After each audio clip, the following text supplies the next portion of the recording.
It is not possible to put into words just how truly horrific and terrifying the origins of the Primarchs really are. These demigod warriors that we revere as the greatest heroes mankind has ever produced carry within them a dark secret that goes to the very heart of everything wrong with our universe. What I'm about to tell you is a story that spans millennia, deals with literal devils, and explains why the galaxy burns in endless war. The Emperor of mankind has always been portrayed as humanity's savior, the golden god who lifted us from the ashes of old night and gave us the stars. But the truth about how he created his greatest weapons, the Primarchs, is so much darker than most people realize. This isn't just another tale of genetic engineering gone wrong or scientific hubris.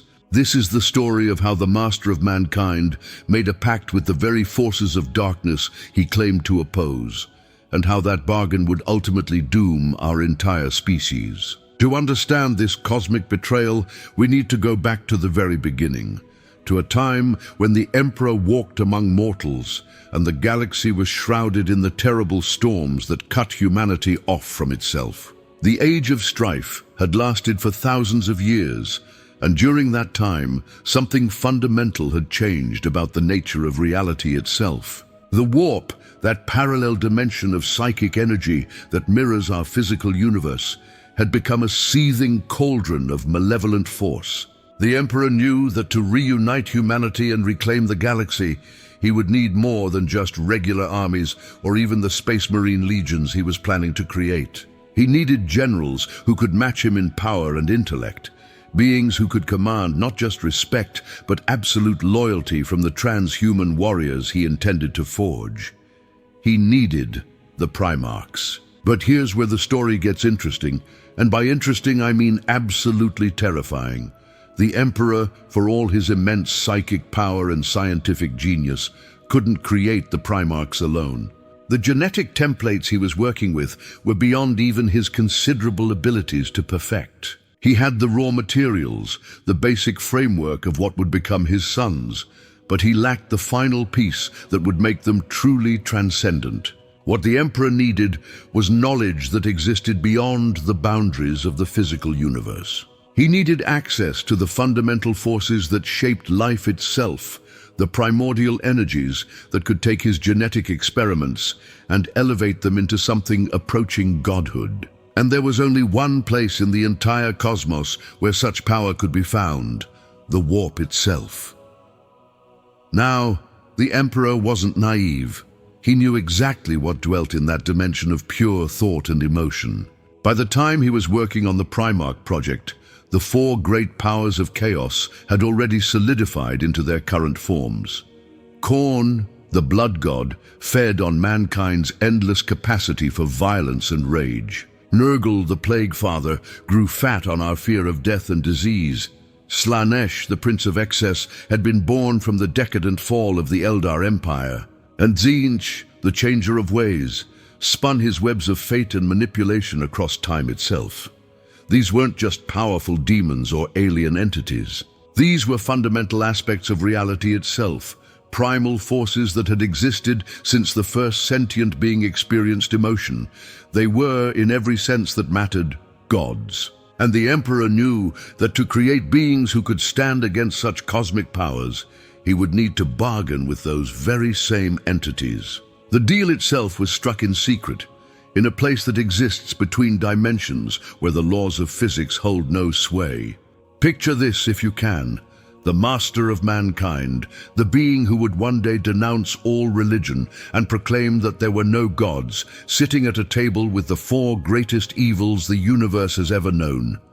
Each of the Chaos Gods had something to offer, some aspect of their divine nature that could be woven into the genetic fabric of the Primarchs.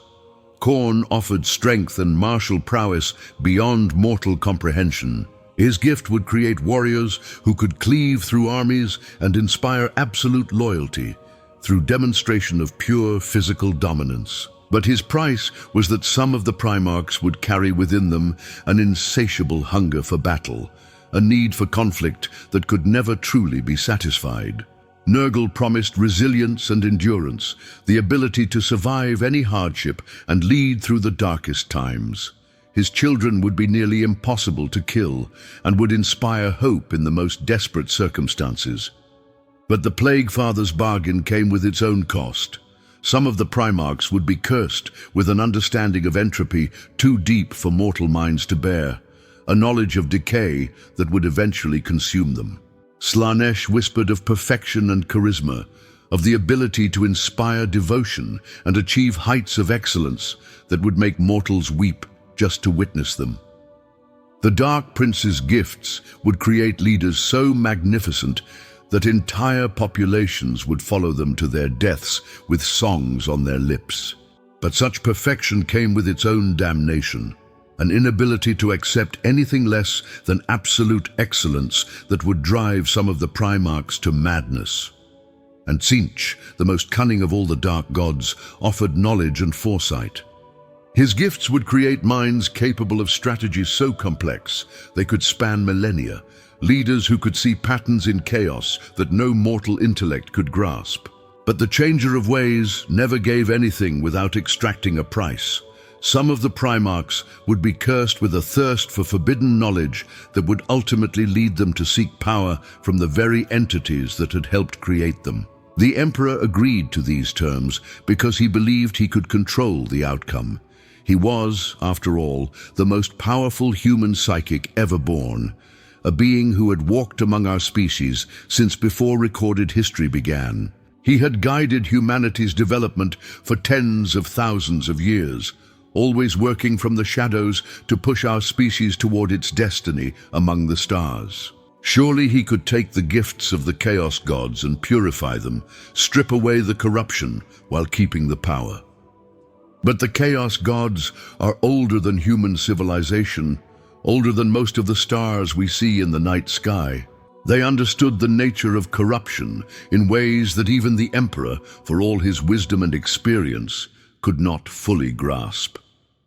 They knew that their gifts could not be separated from their curse, that power drawn from the warp always comes with a price that must eventually be paid. The ritual that created the Primarchs took place in the deepest laboratories beneath the Himalayan mountains, in chambers that had been warded with psychic barriers so powerful they could contain the birth of demigods. 20 infant beings were crafted with genetic material that had been touched by forces beyond mortal understanding. Each was designed to embody certain aspects of the Emperor's own personality and abilities, but now they carried something else as well, fragments of the Chaos Gods themselves. The Emperor thought he had been clever. He believed he had taken what he needed and given nothing of true value in return. After all, what did he care if some distant future saw a few of his sons turn against him? He was immortal, and he had created 20 Primarchs specifically because he expected to lose some of them along the way.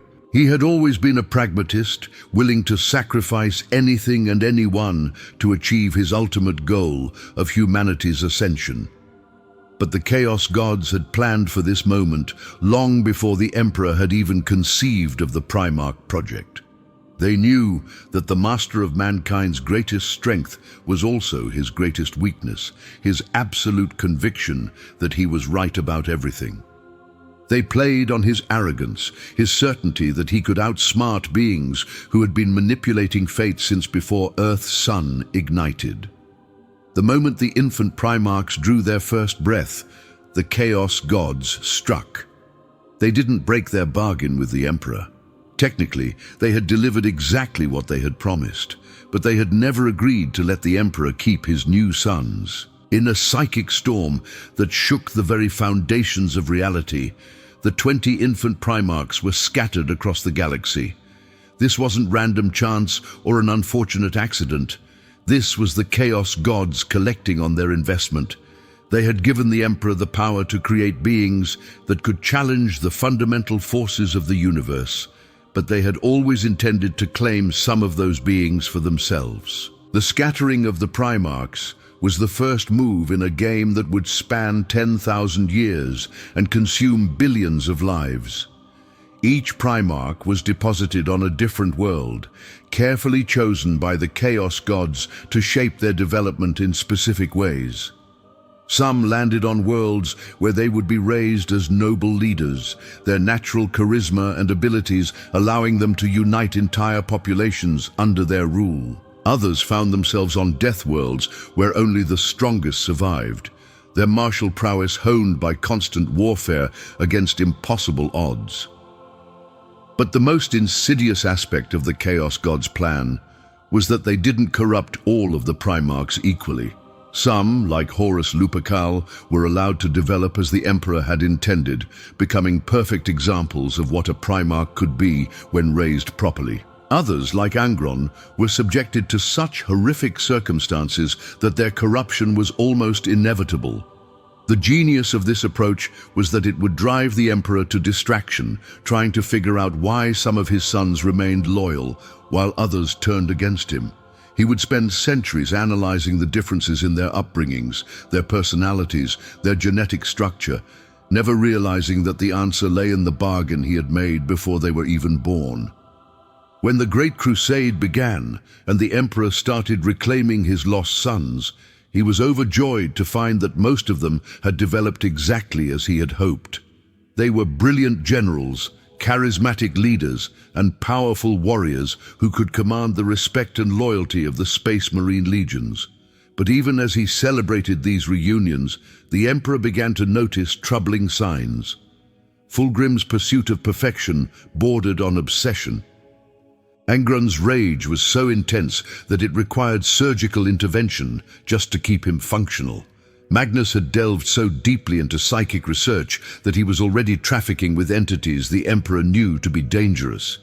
And Lorgar, perhaps most troublingly of all, insisted on worshipping the Emperor as a god, despite repeated commands to cease such behavior.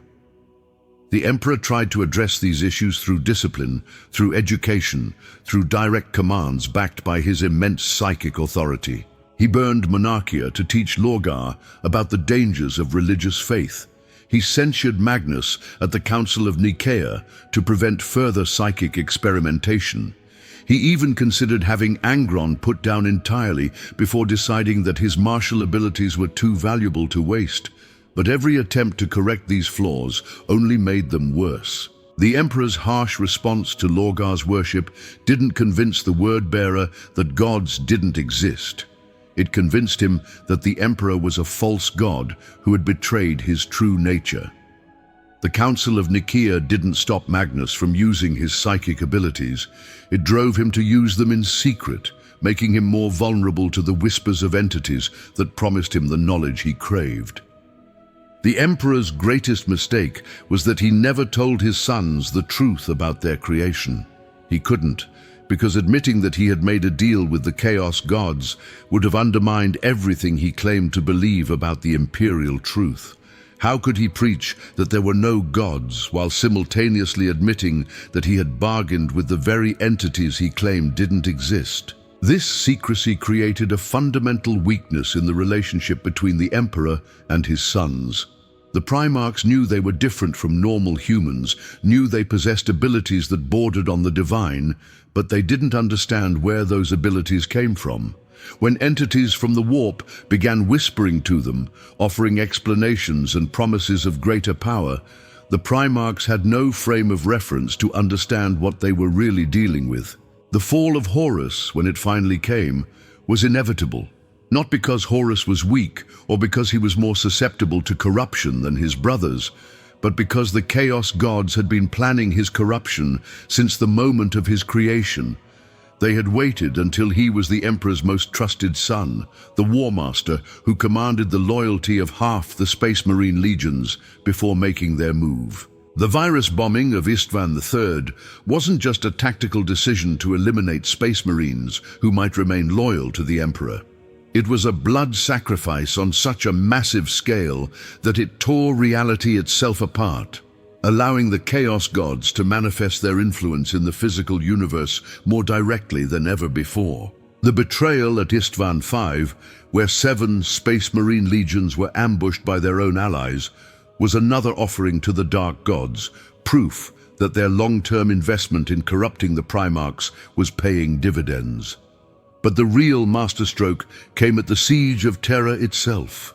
When Horus finally confronted the Emperor aboard his flagship, he wasn't just fighting as a corrupted Primarch seeking to overthrow his father. He was fighting as the avatar of all four Chaos gods, empowered by the very entities that had helped create him in the first place.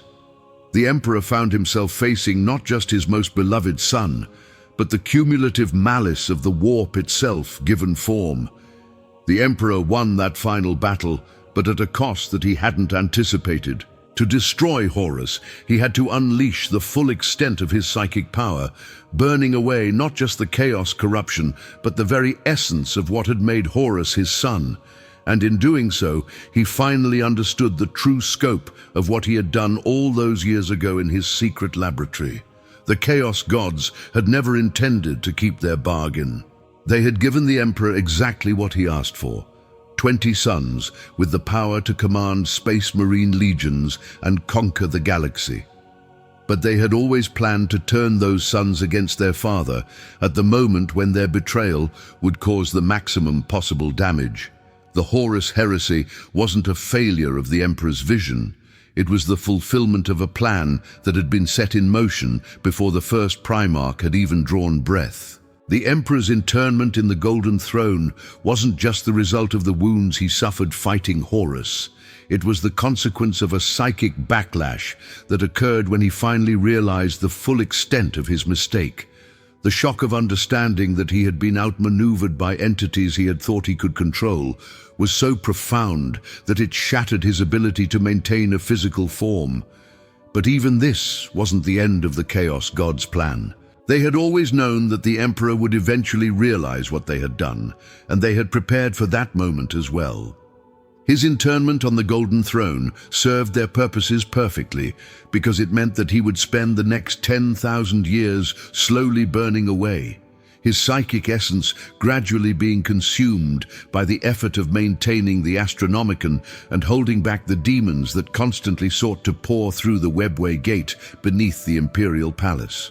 The Imperium that emerged from the Horus heresy was exactly what the Chaos gods wanted: a brutal, oppressive regime that generated the fear, anger, despair, and excess that fed their power. Every act of violence committed in the Emperor's name strengthened Khorne. Every plague that swept through the hive cities empowered Nurgle. Every excess of the Imperial nobility fed Slaanesh. Every secret plot and manipulation within the Imperial bureaucracy served Tzeentch. The surviving loyal Primarchs unknowingly continued to serve the Chaos Gods' agenda. Robert Guilliman's Codex Astartes, written with the best of intentions to prevent another civil war, instead fragmented the Space Marine legions into smaller chapters that could be more easily corrupted or destroyed. Rogel Dawn's fortification of the Imperial Palace turned Terra into a fortress monastery that bred the kind of religious fanaticism the Emperor had always opposed. Even Lion L. Johnson's secretive nature contributed to the paranoia and mistrust that would characterize the Imperium for millennia to come. The missing Primarchs, the two who were supposedly expunged from all records, represent perhaps the most terrifying aspect of this entire story. These weren't Primarchs who fell to chaos during the heresy. These were Primarchs who discovered the truth about their creation and had to be eliminated before they could reveal it to their brothers. The Emperor couldn't allow knowledge of his bargain with the Chaos Gods to spread, because it would have undermined the entire foundation of the Imperial truth. The fact that the Emperor was willing to destroy 2 of his own sons to keep this secret tells us everything we need to know about how deeply his deal with chaos had corrupted him. He had become so invested in maintaining the lie that he was willing to commit the very kind of atrocity he claimed to oppose. The missing Primarchs died not in glorious battle against the enemies of humanity, but in quiet executions carried out to preserve their father's reputation. This corruption wasn't limited to the Emperor himself. The very process of creating the Space Marine legions using gene seed derived from the Primarchs meant that every single Space Marine carried within them a fragment of the Chaos God's influence. Most would never be aware of this taint, but it was always there, waiting for the right circumstances to manifest. The Blood Angels' red thirst and black rage weren't just genetic flaws inherited from Sanguinius. They were manifestations of Khorne's influence, expressions of the Blood God's gift of martial fury that had been woven into their Primarch's genetic structure.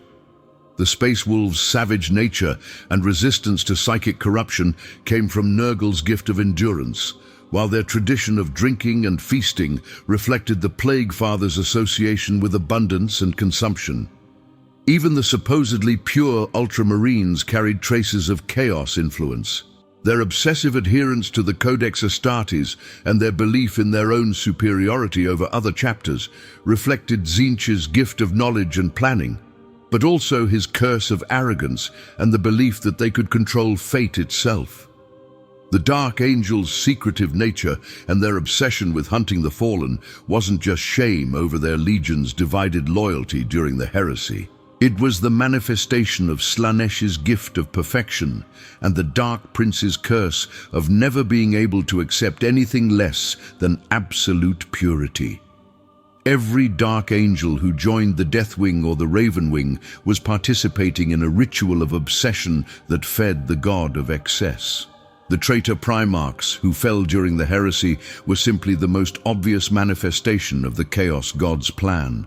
Fulgrim's pursuit of perfection led him directly into Slaaneish's embrace. Engron's rage made him the perfect champion for Khorne. Mortarian's understanding of entropy and his hatred of tyranny made him an ideal servant for Nurgle.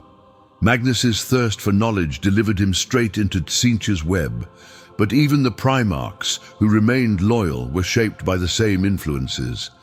Vulcan's compassion and his focus on protecting innocent life represented the positive aspects of Nurgle's gift, while his seeming immortality reflected the Plague Father's association with cycles of death and rebirth. Corvus Corax's ability to move unseen and his talent for guerrilla warfare came from Tzeentch's gift of planning and foresight, but also carried the Changer of Ways' curse of isolation and paranoia. The Iron Hand's obsession with replacing flesh with machinery wasn't just a reaction to seeing their Primarch killed by Fulgrim. It was the manifestation of a deeper corruption that had been built into Ferrus Manus's genetic structure, a reflection of the Chaos God's influence that drove his sons to seek perfection through the elimination of weakness, even if that weakness was their own humanity. Jagatai Khan's speed and his love of freedom represented the positive aspects of Slaaneish's gift, but his tendency toward isolation and his difficulty forming close relationships reflected the Dark Prince's curse of never being truly satisfied with what he had. Leman Russ's loyalty and his role as the Emperor's executioner came from Khorne's gift of martial prowess, but his savage nature and his difficulty with restraint showed the Blood God's curse of endless hunger for conflict. The most tragic figure in this entire story might be Sanguinius himself. The Blood Angels' Primarch was perhaps the most beloved of all the Emperor's sons, a being of such nobility and grace that even his enemies respected him. But his psychic visions of his own death and his willingness to sacrifice himself to save others weren't just expressions of heroic virtue. They were manifestations of his connection to all four Chaos Gods simultaneously. Sanguinius carried Khorne's gift of martial excellence, Nurgle's understanding of sacrifice and cycles, Slaaneish's pursuit of perfection and beauty, and Tzeentch's foresight and knowledge of fate. He was the most balanced of all the Primarchs, which made him both the most powerful and the most vulnerable. His death at Horus's hands wasn't just a tragedy. It was a necessary sacrifice that the Chaos Gods had planned from the beginning, because a being that perfectly balanced their influences couldn't be allowed to survive and potentially challenge their hold over the other Primarchs. The Emperor's ultimate plan for humanity's ascension involved guiding our species to become a fully psychic race that could dominate the warp instead of being victimized by it.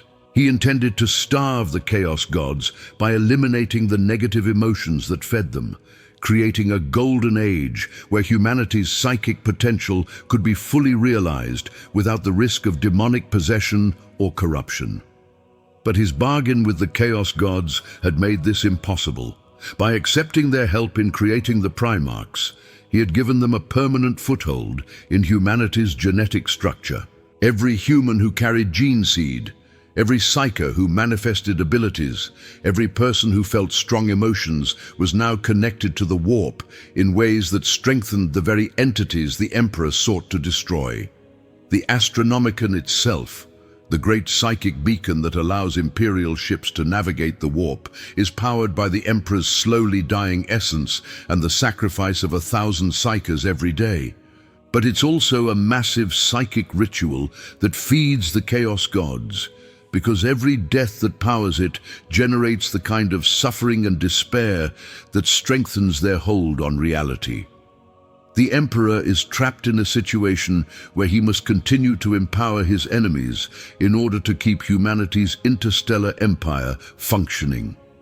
The imperial cult that emerged after the Horus heresy represents the ultimate irony of the Emperor's situation. He had always opposed religion because he knew that faith and worship were powerful psychic forces that could give birth to new gods or strengthen existing ones.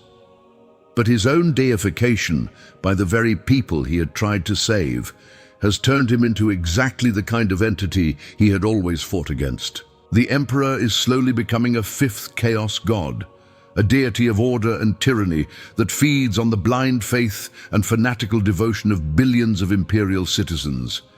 Every prayer offered in his name, every heretic burned in his honor, every act of cruelty committed by his servants strengthens this transformation.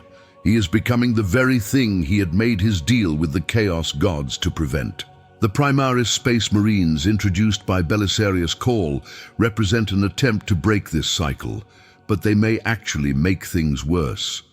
The new gene seed used to create Primaris Marines was developed using data that Cawl had been collecting for 10,000 years, including samples from all 20 Primarchs, even the ones who had fallen to chaos. This means that the Primaris Marines carry an even more concentrated version of the Chaos God's influence, making them potentially more powerful, but also more vulnerable to corruption. The return of Robuta Guilliman has given the Imperium new hope, but it has also revealed just how far things have fallen since the days of the Great Crusade. Guilliman's horror at what the Imperium has become isn't just disappointment at humanity's failure to live up to its potential. It's the realization that the very foundations of the Imperial project were corrupt from the beginning. The fact that Guilliman has been forced to work with aliens like the Eldar and entities like Saint Celestine shows how desperate the situation has become. The Imperium is so beset by enemies and so weakened by internal corruption that its only hope for survival lies in alliances that would have been considered heretical during the Great Crusade. Even a loyal Primarch has been forced to compromise with the very forces his father had sought to eliminate. The opening of the Great Rift and the emergence of Imperium Nihilus has created a situation where half of the galaxy is now directly exposed to the warp's influence. This isn't just a military disaster. It's the beginning of the final phase of the Chaos God's plan. They have spent 10,000 years slowly corrupting humanity from within, and now they have the opportunity to finish what they started. The demon Primarchs, who have begun to manifest in the physical universe, represent the full flowering of the Chaos God's investment. These beings are no longer the sons of the Emperor in any meaningful sense. They are avatars of chaos itself, expressions of the Dark God's will, given form in the shapes of the Emperor's greatest creations. When Magnus the Red leads the Thousand Sons in battle, he is not fighting as a fallen Primarch seeking redemption or revenge. He is fighting as a fragment of Tzeentch himself. The tragedy of the Primarchs is that they never had a real choice in their fate. From the moment of their creation, they were destined to serve either as weapons in the Emperor's war against chaos or as champions of the very entities that had helped create them. The idea that they could have remained pure and untainted was always an illusion, because their very existence was the product of a bargain with corruption itself. Understanding this truth casts everything we know about the Warhammer 40,000 universe in a different light. The endless wars, the brutal oppression, the constant threat of chaos corruption, all of it stems from a single moment when the Emperor decided that he could outwit beings that had existed since the dawn of consciousness itself. His arrogance doomed not just himself and his sons, but the entire human species. The most horrifying aspect of this story is that there may be no way to break the cycle. The Chaos Gods have woven themselves so deeply into the fabric of human civilization that trying to remove their influence might destroy humanity entirely. Every space marine, every imperial citizen, every servant of the throne carries within them a fragment of the very corruption they fight against. We are all the products of that ancient bargain, all unwitting participants in a game whose rules were written by entities that view mortal suffering as entertainment. The Emperor's deal with chaos wasn't just a mistake, it was the original sin that damned our entire species. And the worst part is that he probably knew on some level exactly what he was doing. The Emperor had lived for tens of thousands of years before he created the Primarchs. He had seen civilizations rise and fall, had witnessed the birth of gods and the death of stars. He understood the nature of the warp better than any being who had ever lived. But he made the deal anyway because he believed that the ends justified the means. He was willing to risk everything, his sons, his species, the future of the galaxy itself, on the chance that he could control forces that had never been controlled by anyone. It was the ultimate expression of human arrogance, the belief that we can master anything if we just apply enough intelligence and willpower. The Chaos Gods were counting on that arrogance. They had seen it in countless species before humanity, watched as civilizations destroyed themselves through the same pattern of hubris and corruption. They knew exactly how to manipulate the Emperor's greatest strength, his absolute confidence in his own abilities, and turn it into the weapon that would destroy everything he had worked to build. The Primarchs were never meant to be humanity's salvation. They were always meant to be our damnation. The beautiful weapons that would ultimately turn against their creator and plunge the galaxy into eternal war. Every victory they won for the Imperium, every world they brought into compliance, every enemy they destroyed, all of it was just setting the stage for their eventual betrayal. And the most terrifying thing of all is that this story isn't over. The Chaos Gods are patient beyond human comprehension, willing to wait millennia for their plans to come to fruition. They have already achieved their primary objective of turning the Emperor against his own principles and transforming humanity into a species that generates the very energies that empower them. But they're not done yet. The final phase of their plan is only now beginning to unfold. The return of the Primarchs, both loyal and traitor, is accelerating the conflicts that will ultimately consume the galaxy. Every battle fought between the Imperium and its enemies feeds the Chaos Gods.